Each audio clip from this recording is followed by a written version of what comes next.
Sistema de interpretación de contratos, por María Jiménez, Maribel Rodríguez y, por supuesto, Margarita Estrada.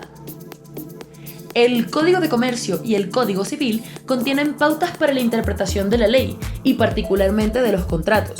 Estas pautas responden a normas de carácter general elaboradas por el legislador con el propósito de orientar al intérprete. Sin embargo, los contratantes también pueden establecer reglas de interpretación de las cláusulas que acuerden. Es importante resaltar que este sistema de interpretación, además de la ley escrita, tiene como instrumento la jurisprudencia, la doctrina y la costumbre. Este es un sistema de interpretación que no es del todo legalista o exegético, sino que integra y aplica otras fuentes y formas de interpretación que a continuación serán definidas y establecidas. De la primera podemos encontrar a la interpretación reglada, segunda, interpretación doctrinaria y tercera, interpretación gramatical. De la primera podemos hablar que se señalan los códigos. Dado que estos prescriben las reglas de interpretación, al intérprete le corresponde seguir el método indicado en el ordenamiento y atribuirle significado a la norma.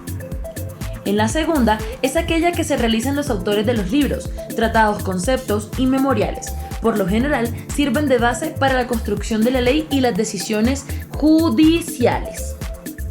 En la tercera, hace referencia al procedimiento que se utiliza para desentrañar el significado de una norma o contrato, acudiendo a los términos gramaticales que en ella se emplean, es decir, se aplican las reglas de la semántica para determinar el sentido de las palabras que bien pueden ser legal, cuando el legislador se encarga de definir expresamente el sentido para determinadas materias, técnico o definido por quienes ejercen una profesión, natural y obvio para construir el uso corriente de las palabras y además convencional, indispensable la palabra convencional, el definido por las partes contratantes en determinado negocio.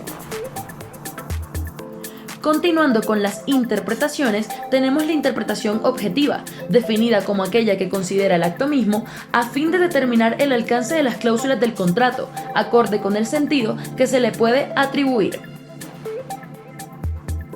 Quinto, interpretación subjetiva.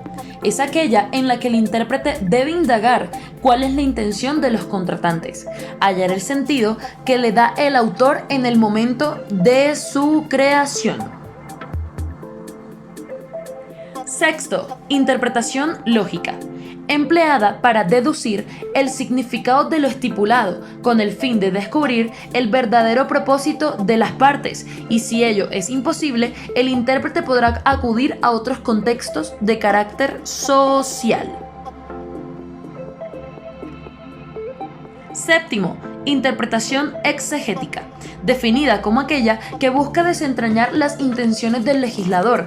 Para ello, emplean exclusivamente la ley y no otras fuentes, porque su texto y su espíritu son los únicos que pueden precisar el sentido de la norma. Octavo, interpretación sistemática.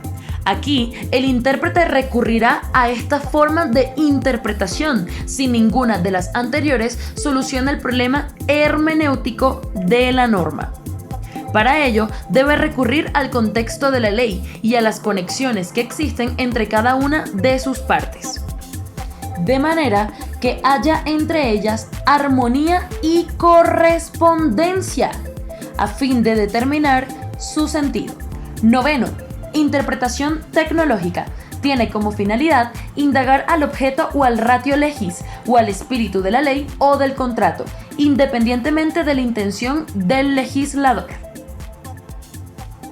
Décimo, interpretación analógica. Consiste en extender una norma jurídica a otro caso o hecho semejante no previsto en ella, a un caso que no está expresamente regulado por una norma o que no es posible subsumirlo en otra vigente. El juez debe encontrar otras normas que regulen materias análogas.